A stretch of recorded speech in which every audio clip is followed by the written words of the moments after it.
And there is a list, and the list is dated the 21st of this month, day before yesterday, and it lists out all the websites, the URLs, direction to block internet website, Ministry of Communications, Sanchar Bhavan.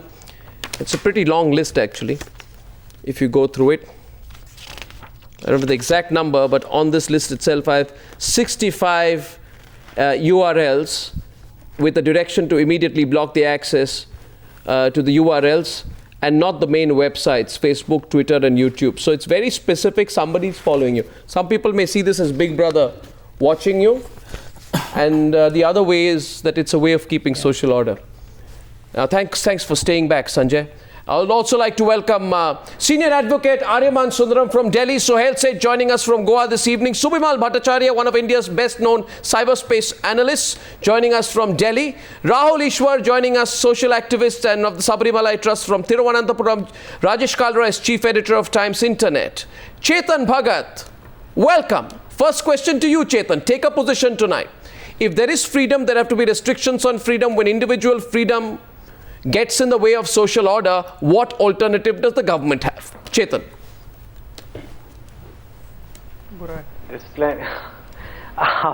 I don't know whether to say anything or not, because if I say something that the government doesn't like, my little Twitter account may be blocked tomorrow.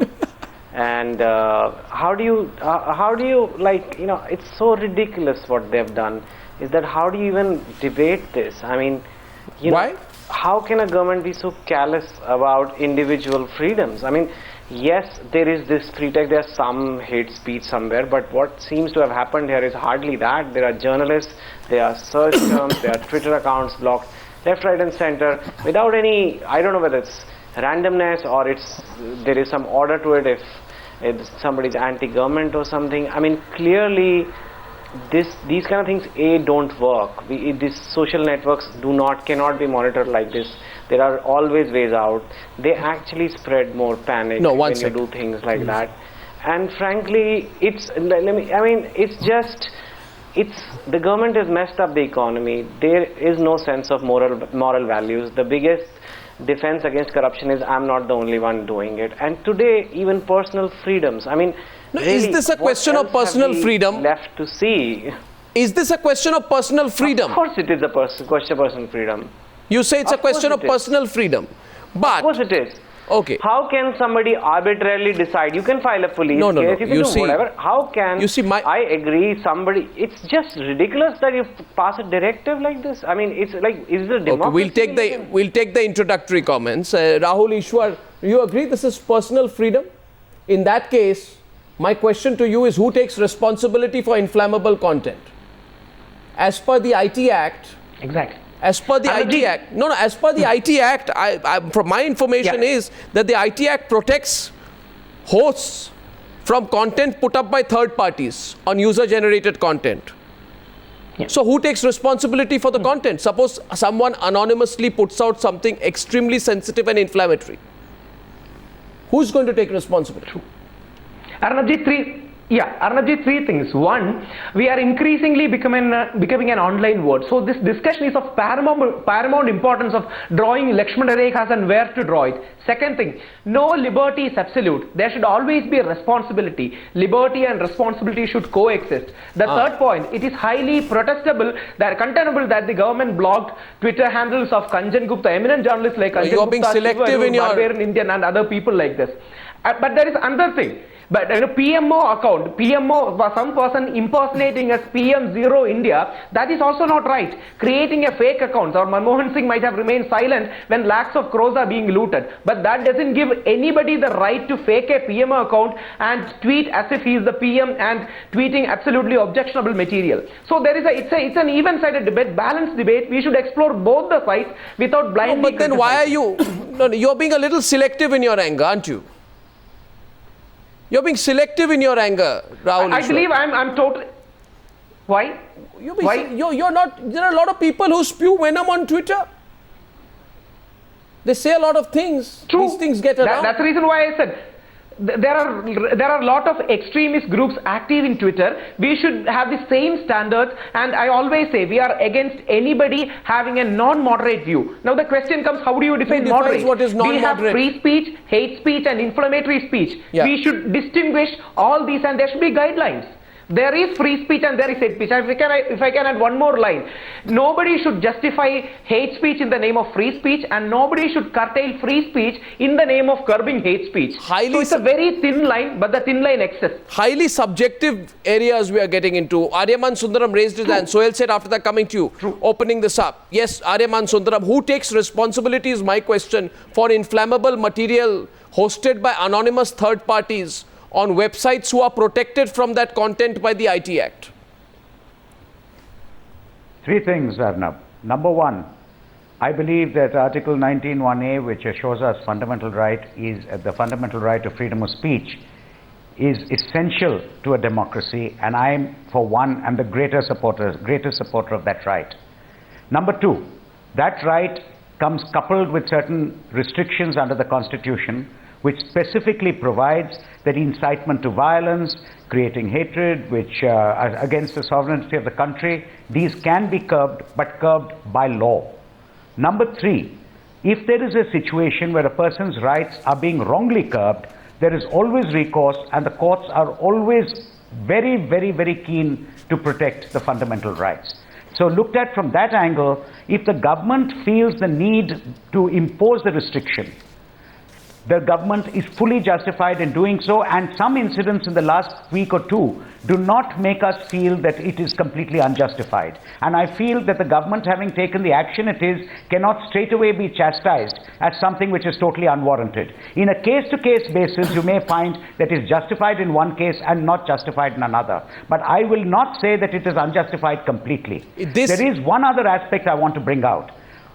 Sections 153 and 153 capital A of the Indian Penal Code specifically make offences any kind of expression which creates hatred between races, between religions, amongst communities, anybody else. If something is a crime, prevention of the crime cannot be seen as a restriction, because that is a restriction which How is do I permitted know? under Article 19(2). How do I know what is necessary? How do you know? If in what a is given necessary case, and what is if in any subjective? given case it is wrongly exercised, the courts will be the first to interfere. No, one but sec. we cannot say that the action can just be criticized as unjustified. No. completely. But I don't know We whether have to take Lakshman it on a Rekhas, you see, case-by-case basis. Aryaman Sundaram, Sohail said, let me come to you next. These Lakshman Rekhas can easily, they're very thin Lakshman Rekhas. How do I know the government is not defending its political interest? When does the government start defending its political interest and not common harmony? Sohail Seth is coming into the debate. Sohail Seth. You are completely correct. Sohail If Seth. in any case, that is why I said the incidents of the past week show that the action is not completely unjustified. Okay. You can take it on a case-by-case basis. Sohail. If in a given case it's unjustified, the courts will be the first to interfere. Let Arima finish. Sohail. He's a lawyer. He will have to finish his argument. He has completed his point. Sohail, it's your turn. Go ahead. You can respond to Now, Aryaman or without all any of our interruption, panelists. Let me take person by person. Chetan Bhagat says, oh, democracy is under threat, government is corrupt, randomness. Chetan Bhagat can sit in the confines of his drawing room and write out novel after novel, creating fiction where hopefully there's no damage.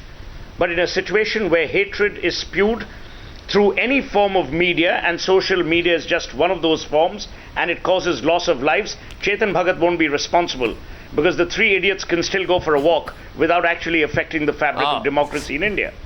So the reality is as follows, and Arima is absolutely right. Freedom is not freedom without responsibility. I think what the government has done may be action too quick, too soon, without thinking, but it was action that was needed. Extraordinary circumstances need extraordinary reactions. Let me take you back to a similar example of the freedom of human beings. As Warren Buckner very famously said many years ago, the freedom of expression of one human being and the freedom of movement extends to your nose. I can't hit you or not, but I can go up to your nose. That's my responsible freedom.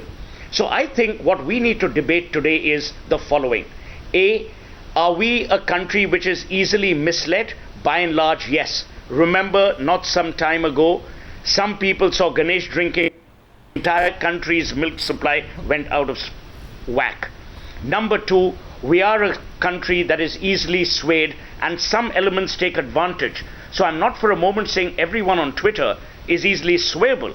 But the reality, why would we allow these why is incendiary Chetan Bhagat wrong? incidents of hatred Can you tell me so that I can get a response in one sentence from Chetan Bhagat? I'll tell you why he's wrong. Why is Chetan Bhagat wrong? I'll tell you why he's wrong. Let me finish why he's wrong. Because Chetan is only wrong to a limited extent when he says that the government is corrupt, blah, blah, blah. Forget everything else. This is not about the government. People who lose lives in communal riots are common people. They don't even sit in drawing rooms churning out fiction after fiction, or people in news studios like you. They are common people who die for no rhyme or reason. There are people who are led by hatred, and there are enough people in this world who want hatred as their main agenda. That is my limited point. No one's argument is I allow a that rebut. freedoms must be curtailed. Neither you nor I believe that anything we rebuts say or are coming in. must actually be censored. But the reality is, when you and I spew hatred, that should be censored. Sure, so you are accusing Chetan Bhagat of a massive overgeneralization. 1 second. No, 1 second. Don't make this. See, don't make this into a kangaroo court. I'm not accusing Chetan. Be careful. Somebody may walk out of the show. Yes. Be careful.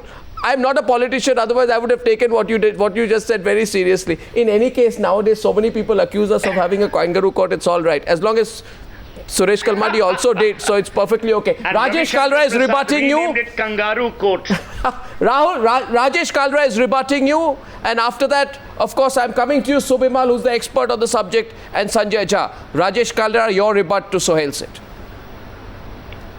See, of course, what Suhail is saying is right. Whatever everybody has said makes sense. But you know, the government, what is everybody upset about on the cyberspace right now? That the government seems to be using this as an excuse to actually target people who actually have done nothing.